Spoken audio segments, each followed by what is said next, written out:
Hello বন্ধুরা, তোমরা সবাই কেমন আছো? আশা করি ভালোই আছো। তো দেখতেই পাচ্ছ আমাকে মাঠে। তো মাঠে কেন এসেছি? মাঠে এসেছিলাম তোমাদের দাদাভাইয়ের সঙ্গে। তো এই দেখো ধানের চারা ফেলা হয়েছে। তো এখানটায় জল দেওয়া হয়েছে, মেশিন চালানো হয়েছিল, মেশিন বন্ধ করা হয়ে গেছে। তো চলো আমাদের মাঠে কি কি আছে তোমাদেরকে দেখাচ্ছি, আসো। তো এই দেখো তোমাদের দাদাভাই ড্রেনটা পরিষ্কার করলো একটু আগেই, কারণ জল যাবে। তো কিসের জল যাবে তোমাদেরকে দেখাচ্ছি। তাই এই হচ্ছে আমাদের শস্যের জমি। এই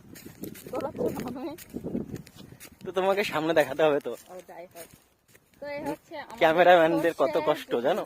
আর চলো তোমাদেরকে জল যাবে কোথায় তোমাদেরকে দেখাচ্ছি। এই হচ্ছে ড্রেন। তো জল যাবে এটাই। শোনো না, অনেক বাইলে শাক আছে, আমি তুলবো। তো এই দেখো ধনে শাক। তো আমাদের ধনে শাক অতটাও ভালো হয়নি,